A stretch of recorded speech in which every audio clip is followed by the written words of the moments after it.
Hello दोस्तों, मैं BL लूणा मेरे यूट्यूब चैनल स्टडी टाइम में आपका हार्दिक स्वागत करता हूं। आज हम इस वीडियो में हिंदी शब्दकोश है उसके बारे में अध्ययन करेंगे। इससे पहले मैंने वर्णमाला की जो क्लास है वो अपलोड कर दी है। अगर आपने नहीं देखी है तो आप मेरे चैनल पे जाइए और वो वीडियो देखिए। उसको देखने के बाद में अगर आप शब्दकोश वाली क्लास देखोगे तो आपको ज्यादा अच्छा महसूस होगा, अच्छे से समझ में आएगा। तो पहले आप वर्णमाला की क्लास देखिए, उसके बाद में ही शब्दकोश वाली क्लास को देखिए। अब बात करते हैं हिंदी शब्दकोश का प्रयोग किस प्रकार किया जाता है, यानी हमारे जो हिंदी शब्दकोश है उसको किस प्रकार हम सेट करते हैं, किस प्रकार उसका अध्ययन करते हैं, वही बातें इसके अंदर हम करेंगे। तो शब्दकोश प्रयोग पद्धति यानी शब्दों का प्रयोग किस प्रकार किया जाता है। पहला जो नियम दे रखा है वो दे रखा है हिंदी शब्दकोश में वर्णों का क्रम देवनागरी लिपि। जो हमने वर्णमाला की जो कक्षा ली थी उसके अंदर आपको बताया है कि जो हमारी हिंदी भाषा है वो देवनागरी लिपि में लिखी गई है, शामिल वर्णमाला के अनुसार ही रखा गया है। यानी जो हिंदी में जो देवनागरी लिपि में हिंदी लिखी गई है उसी प्रकार हमारे जो शब्दकोश है उसका क्रम फिक्स किया गया है। तो इनका क्रम किस प्रकार है, देखिए ये क्रम निम्न अनुसार होगा, ये क्रम निम्न अनुसार होगा। देखिए किस प्रकार है। शब्दकोश के प्रारंभ में स्वर से प्रारंभ होने वाले शब्द होते हैं। यानी शब्दकोश में प्रारंभ में कौन से शब्द रखे जाएंगे, जो स्वरों से बने हुए हैं, क्योंकि वर्णमाला में पहले क्या आते, स्वर आते और बाद में व्यंजन। उसके पश्चात व्यंजन से प्रारंभ होने वाले शब्द होंगे। स्वरों का क्रम निम्नानुसार होगा, स्वरों का क्रम निम्नानुसार होगा। कैसे, ए, ए, अंग, ए, आ, ई, ई, उ, री, ए, ऐ, ओ, औ। कहने का मतलब क्रम कैसा होगा, इस प्रकार होगा। अब हमारे सामने ये चार क्या है, है। एक पे लगा अनुस्वार, एक पे लगा अनुनासिक चिन्ह जिसको हम चंद्र बिंदु बोलते हैं, और एक के लगा विसर्ग। तीन तो ये हो गए और एक ये हो गया, क्योंकि हमारे जो स्वर है वो यहाँ से स्टार्ट होते हैं, ये जो आगे लगे हुए, ठीक है। ये जो दो है वो हमारी बारकड़ी में आते, पर स्वर हमारे क्या है, यहाँ से ही स्टार्ट होते हैं। तो स्वरों से पहले हमारे को ये रखने हैं। फिर देखिए व्यंजनों का क्रम निम्नानुसार होगा, व्यंजनों का क्रम निम्नानुसार होगा। किस प्रकार, ये जो स्वर थे उसी को यहाँ पर व्यंजनों में अप्लाई। कहने का मतलब ये क है, क के सिर्फ इनकी मात्राएं लगी हुई है। क पे ये जो अनुस्वार लग गया, इसके चंद्र बिंदु लग गया, इसके विसर्ग है। फिर क है, इसके आ की मात्रा, छोटी ई, बड़ी ई, छोटा ऊ, बड़ा ऊ। ये री की मात्रा है, कि ये ए की मात्रा है, ये ऐ की मात्रा है, ये ओ की मात्रा है, ये औ की मात्रा है। ये मात्रा लगानी है। आगे देखिए, आगे क्या कह रहा है, आगे के सारे व्यंजन इसी क्रम में होंगे। आगे के सारे व्यंजन इसी क्रम में होंगे का मतलब क्या हुआ कि जैसे क आ गया तो फिर ख, तो ख पे भी इसी प्रकार की मात्राएं लगानी, फिर ग उसी पे इसी प्रकार की मात्रा लगानी, फिर ग उसी पे इसी प्रकार की मात्राएं लगानी। अब है संयुक्त व्यंजन। संयुक्त व्यंजन क्या है, छ। संयुक्त व्यंजन छ क के साथ, यानी जो संयुक्त व्यंजन है वो हमारा, जैसे वो चार थे ना, स, त्रे, जय और स्र, यही थे हमारे संयुक्त व्यंजन। तो इनका क्रम कहां पर है, इनका क्रम जैसे हमने जो क ग एंड होते हैं उसके अंदर तो क्या हुआ, लास्ट में रखते हैं, पर इनको लास्ट में नहीं रखना है, क्योंकि इनका निर्माण हुआ है। जो मैंने वर्णमाला की जो क्लास थी उसके अंदर इनके टुकड़े करके अच्छे से समझाया आपको। तो ये जो छ है ना वो क्या है, क के साथ आएगा। जैसे क के बाद में ये जो छ से स्टार्ट होने वाले शब्द आएंगे, क, छ, ख, ग, घ, अंग, इस प्रकार होगा।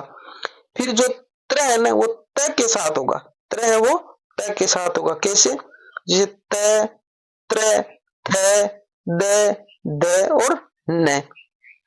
आगे देखिए जे है, इसको जैसे जे बोलते, जे ये जय के साथ होगा। किसके साथ होगा? जय के। जैसे च, छ, जय, जय, जय, ये। कहने का मतलब इसका कर्म आपको पता चल गया होगा कि इनको कहाँ रखना है, क्योंकि इनका निर्माण इसी के द्वारा हुआ है, जो मैंने वर्णमाला की वीडियो में अच्छे से समझाया। आप वहां जाकर इसको देख सकते हो। स्र है वो स के साथ, जैसे स, स्र, स, स है।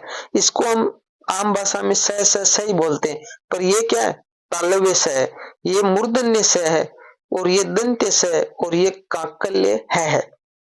ठीक है, आगे देखिए।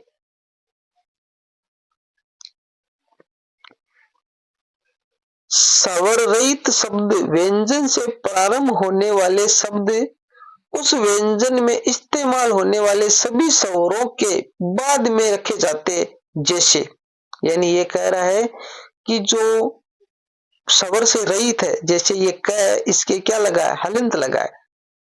क्या शब्द कौरव के बाद ही लिखा जाएगा? किस प्रकार? जो हमने यहां पर देखा था ना, यहां पर ये बात ये कह रहा है कि जैसे ये जो लाइन आ गई ना, तो इसके अंदर हलंत वाला एक भी वर्ण नहीं है।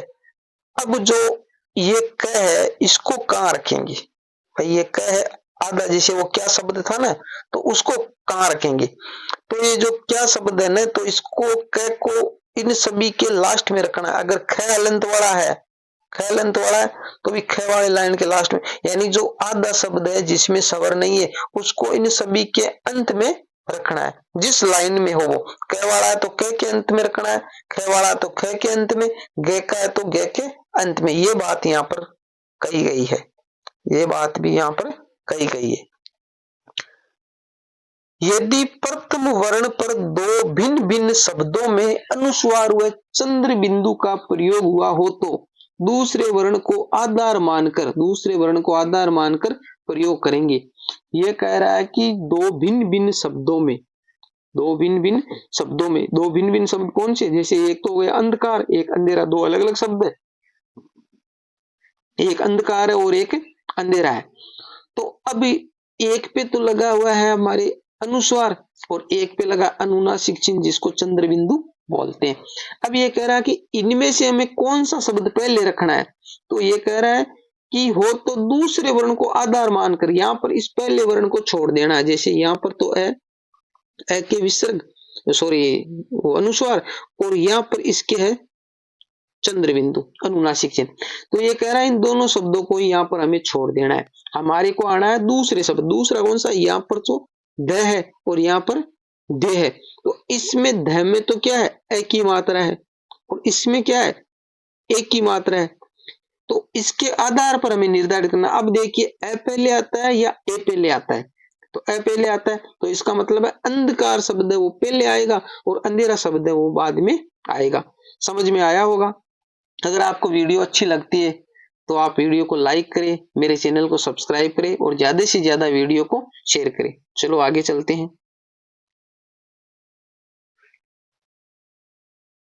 आगे देखिए, थोड़ा जूम कर लेते हैं। हाँ, अब देखिए, अब शब्द अंधेरा और अंबुज, दो शब्द कौन से? अंधेरा, वहां पर तो अंधकार और अंधेरा था। अब देखो, अंधेरा और अंबुज, इन दोनों शब्दों में दूसरा वर्ण असमान है। यहाँ पर ध आया और यहाँ पर ब आया। चूंकि दूसरा वर्ण ध और ब है, अत अंधेरा पहले आएगा। अंधेरा पहले आएगा कैसे? कि जैसे यहाँ पर तो हमारे को ये तो पहले ही क्लियर हो गया कि एक पे लगा हुआ है चंद्र बिंदु और एक पे लगा हुआ है अनुस्वार। तो इससे तो हम निर्धारित नहीं कर पाएंगे, तो इनको हमें छोड़ देना है। इनको हमें क्या करना है? छोड़ देना है। अब दूसरे शब्द पे आना है। तो यहाँ पर आ गया जैसे ध, और यहाँ पर आ गया ब। मात्रा को छोड़िए, अभी सिर्फ हमारे को इन पे वर्णों पे ध्यान देना है। तो ध पहले आता है या ब पहले आता है? तो जैसे त वाली लाइन है, त, थ, द, ध, ये इसी में आ गया। और फिर प, फ, ब, भ, ये प वाली लाइन में आया। तो पहले त वाली लाइन आती है और बाद में आती है ब वाली। तो पहले ध आएगा, तो अंधेरा शब्द है वो पहले आएगा, और अंबुज शब्द है वो बाद में। यही बात यहाँ लिखी है, अंधेरा पहले आएगा, यही बात लिखी हुई है। अब एक मिनट थोड़ा इरेज कर लेता हूँ वापिस। अब देखिए, खड़ी रेखा एवं घुंडीदार वर्णों के नीचे लगा रे पूरा सस्वर होता है तथा वर्णों के ऊपर लगा रे रेप स्वर रहित आधा होता है। कहने का मतलब ये है कि ये कह रहा है कि जैसे ये रे है, ये क्या है, रे है। अगर ये यहां लगा है एक तो, और एक जैसे ये मैं लिख के एक कर्म हो गया, तो एक तो कर्म ये इस प्रकार का है, मैंने दोनों में एक में लगा दिया, और एक जैसे मान लो ये इस प्रकार लगा हुआ है, तो ये कह रहा है जो यहाँ लगा हुआ है ना, ये तो पूरा रह है, ये इस प्रकार का है, और जो ये ऊपर लगा हुआ ये होता है आधा, जिसको रेप बोलते हैं, जिसको रेप बोलते हैं। अब देखिए आगे यहाँ पर समझाया गया उदाहरण द्वारा। देखिए डरम, तो डरम में ये नीचे रे लगा हुआ, ये इस प्रकार का, जैसे ये ड है ना, तो इसको ये जोड़ के लिखा हुआ, बाकी ये इस प्रकार होता है अलग अलग, ये कंप्यूटर में इसी प्रकार छपा हुआ रहता है, इसलिए मैंने यहाँ इसे लिख दिया, ये अलग अलग है, ये तो र है, और ये यहाँ पर हलंत लगा के का मतलब ड है, वो आधा है। तो ये ड में तो सवर है नहीं, तो ड इसके यहाँ पर मैंने पोस्टमार्टम कर रखा है, यानी टुकड़े कर रखे हैं, तो ड इसमें तो क्या है, हलंत लगा हुआ है, और र इसमें वो सॉरी है नहीं सवर, फिर र है, र में हलंत लगाएंगे तो ए बार आएगा, फिर मैं है, मैं में हलंत लगाएंगे तो ए बार आएगा, ये इसके टुकड़े हो गए। अब यहाँ देखो कर्म, तो कर्म में ऐसा होगा क में से हलंत लगा दिया, क्योंकि क में तो पहले ही सवर नहीं है, फिर रह है नीचे, ये यही बात कह रहा है कि अगर जिसके नीचे लगा हुआ होता है ना, तो वो पूरा होता है, उसके ऊपर वाला शब्द है वो आधा होता है। तो यहाँ रे किसके नीचे लगा है, क के, तो रे तो पूरा है और क है वो आधा है।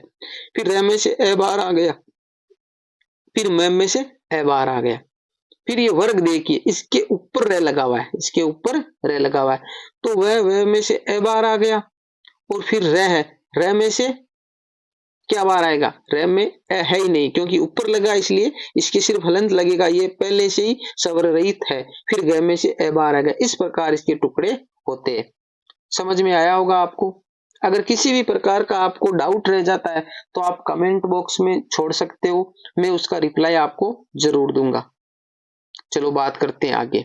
आगे कह रहा है वर्णों की गिनती निम्न प्रकार की जाती है, वर्णों की गिनती हमें किस प्रकार करनी है। देखिए, यदि शब्द के अंत में ए की ध्वनि हो तो, शब्द के अंत में ए की ध्वनि हो तो उसे नहीं गिनना है, ए के अलावा सारे स्वर संख्या में शामिल होते हैं। जैसे यानी परीक्षा में प्रश्न आता है कि एक शब्द दे दिया आपको और उससे इस शब्द में कितने वर्ण है वो आपको बताना होता है। तो अब देखिए यहाँ पर किस प्रकार हमें गिनती करनी है, और उस नेम में लिखा हुआ उसी के आधार पर हमें करनी है। यानी डरम, डरम शब्द के हम जैसे टुकड़े करेंगे तो ड पे हलंत लगा, फिर रे में से ए बार आ गया, फिर मैं में से ए बार आ गया, इसके टुकड़े इस प्रकार होंगे। कैसे हुए, क्योंकि ड है वो आधा है इसलिए उसमें से ए बार नहीं आएगा, फिर है, रे पूरा है क्योंकि जो नीचे लगा हुआ वो पूरा होता है, ये हमने आगे नेम में देखा है, उसमें ए बार आएगा, और फिर में से ए बार आएगा। अभी जो ये नेम क्या कह रहा है, ये नेम है ना, वो ये क्या कह रहा है, अंत में ए की ध्वनि हो तो उसे नहीं गिनना है। तो हमारे अंत में ए की ध्वनि है भाई, ए की ध्वनि है, इसको नहीं गिनना, तो ये तो हमारी क्या हो गई, कैंसिल हो गई। अब इनको गिन लो, 1 2 3 और 4, तो ये 4 वर्ण हो गए। इसी प्रकार आगे वाले को देखो, कक्षा, तो क में से ए बार आ गया, फिर क के हलंत लगाए और स के हलंत लगाए तो आ बार आ जाएगा। इसकी गिनती करते हैं क्योंकि सिर्फ ए की ध्वनि है उसको नहीं गिनना है, बाकी तो सारी जो स्वर है हमारी को उनकी गिनती करनी है। तो देखिए 1 2 3 4 और 5, तो यहाँ पर हमारे 5 वर्ण हो गए।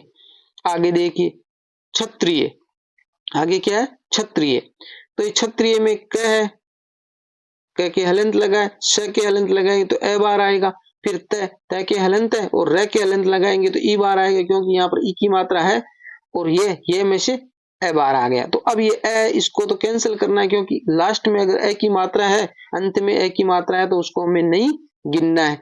अब देखिए 1 2 3 4 5 6 और 7, ये हमारे 7 वर्ण हो गए।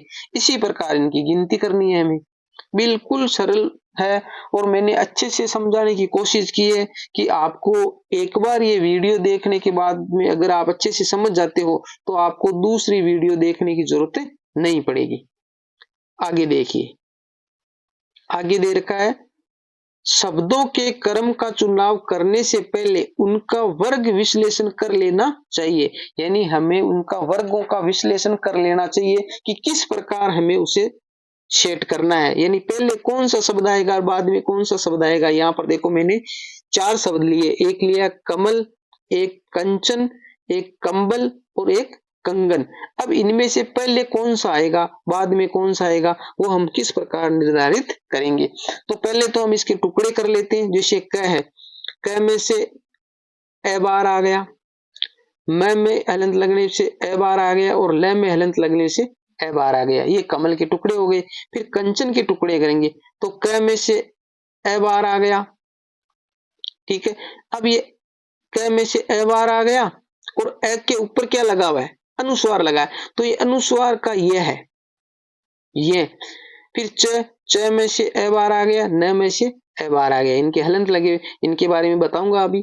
फिर देखो इसके टुकड़े करते हैं तो क के हलंत लगा तो ए आ गया, ए के अनुस्वार लगा तो यहाँ मैं हो गया, या ब में से ए बार आ गया और ल में से ए बार आ गया। इसी प्रकार कंगन के टुकड़े करते हैं, क के हलंत लगाएंगे तो ए बार आ गया, ए के ये अंग हो गया। फिर ग में से ए आ गया और न में से ए आ गया। अब हम देखते हैं कि यहाँ पर तो भाई अनुस्वार वाला कोई सिस्टम नहीं है इस कमल में तो, परंतु ये जो 3 शब्द है इसके अनुस्वार लगा हुआ और अनुस्वार का हमने हर जगह अलग अलग लिखा है। यहाँ पर ये लिखा है, यहाँ पर मैं लिखा है, यहाँ पर अंगे लिखा है। तो ये किस प्रकार होता है, तो इसका निर्धारण हम करते हैं आगे वाले वर्ण से। जैसे यहाँ पर च आया, यहाँ पर ब आया और यहाँ पर ग आया।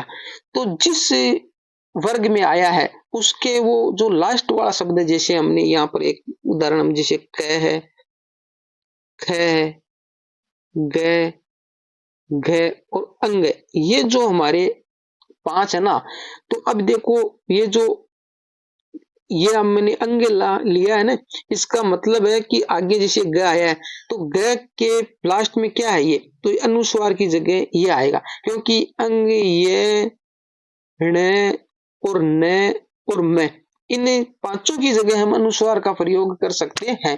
अब वो निर्भर करेगा उस शब्द में वो कहां पर आया है। अब जैसे यहाँ पर देखो ब है तो ये जो प फ ब भ म लास्ट में क्या आता है, म आता है, इसलिए यहाँ पर अनुस्वार का हमने मैं लिया है। अब देखो च तो च छ ज ज ये, इसलिए यहाँ पर ये लिया है। तो ये आपको अच्छे से समझ में आ गया होगा कि इसका निर्धारण हमें कैसे करना है। अब ये कह रहा है कि पहले कौन सा शब्द आएगा, तो यहाँ पर देखिए भाई पहले में तो क दे रखे सभी में। अब पहले में तो क्या है, यहाँ पर भी क है, यहाँ पर भी क है, यहाँ पर भी क है और यहाँ पर भी क है। अब ये अनुस्वार है लगा हुआ है तो इसके आधार पर हम निर्धारित नहीं कर पाते हैं, क्योंकि सभी में क क्योंकि हमने ये देखा है नियम के, अगर क पे अनुस्वार हो चाहे क पे अनुनासिक चिन्ह हो। अब हमें पहले कौन सा लेना, इसके आधार पर हम निर्धारित नहीं कर पा रहे हैं। तो अब हमें पहले कौन सा रखना है, क्योंकि ये तो भाई क है वो बाद में आएगा कमल वाला, तो अब यहाँ तो तीनों पे भी अनुस्वार है, तो हम पहले कौन सा रखें, पहले कौन सा रखें। अब देखो हमें दूसरे शब्द पे सॉरी वर्ण पे आना है। यहाँ पर ग है, दूसरे में क्या है, यहाँ पर ग है, फिर इसमें च है, इसमें च है और फिर इसमें ब है। अब देखिए कि ग पहले आता है, च पहले, तो क ख ग ये पहली लाइन में आ गया और च छ ये दूसरी लाइन में आ रहा है और ब है वो तो और भी बाद में आ रहा है और यहाँ पर क्या है, मैं है। तो अभी हमारे को इसको तो देखना ही नहीं है, हमारे को तो पहले जो अनुस्वार वाले इनको सेट करना है। तो पहले ग आएगा, पहले ग आएगा तो इसलिए कंगन पहले आ गया, फिर च आएगा तो कंचन आ गया 2 नंबर पे, फिर ब आएगा तो कंबल आ गया और फिर कमल है वो बाद में रह गया। इस प्रकार हमें शब्दों को सेट करना है। आगे देखिए,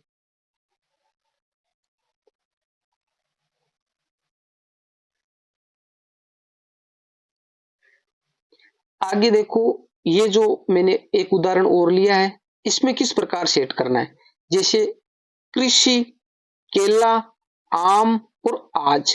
अब इसको सेट करने के लिए मैंने इसीलिए ये शब्द लिया है कृषि वाला कि इसमें जो क है ना वो भाई क है, इसके जैसे हलंत लगाया हमने, ठीक है, हलंत लगाया और अब इसमें से क्या बाहर निकला, इसमें से बाहर निकला है हमारे पेन भी नाटक कर रहा है, री, भाई री बाहर निकला है ये, और फिर से में से ई बाहर निकल गया, इस प्रकार टुकड़े हो गए इसके।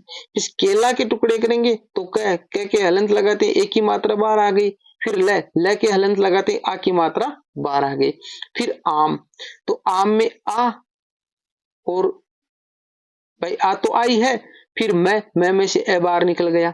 फिर आज में आ तो आई है क्योंकि ये तो सवर ही है, इसमें बाहर क्या निकलेगा। फिर जय में से ए बाहर निकल गए।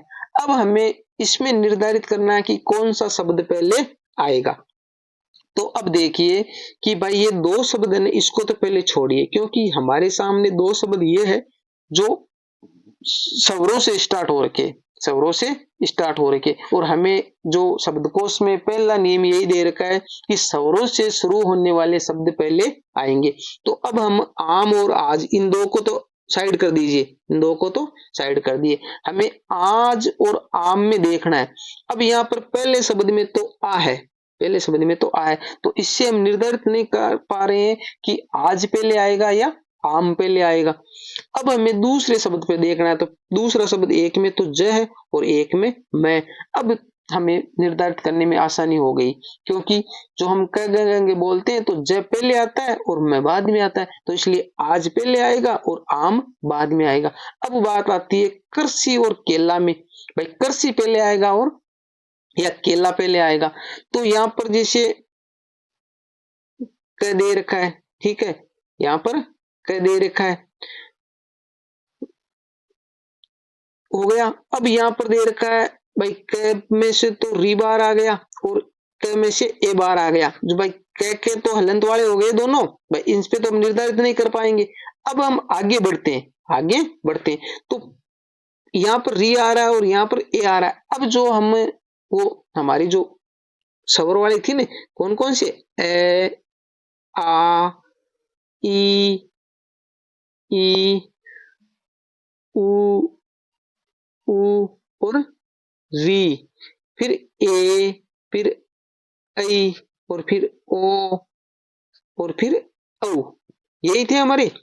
तो इनमें देखिए भाई री पहले आ रहा है या ए पहले आ रहा है, तो री तो यहाँ आ गया और ये ए यहाँ आया है, तो री पहले आ रहा है, री पहले आ रहा है, तो क्या होगा, कृषि पहले आएगा और केला बाद में आएगा।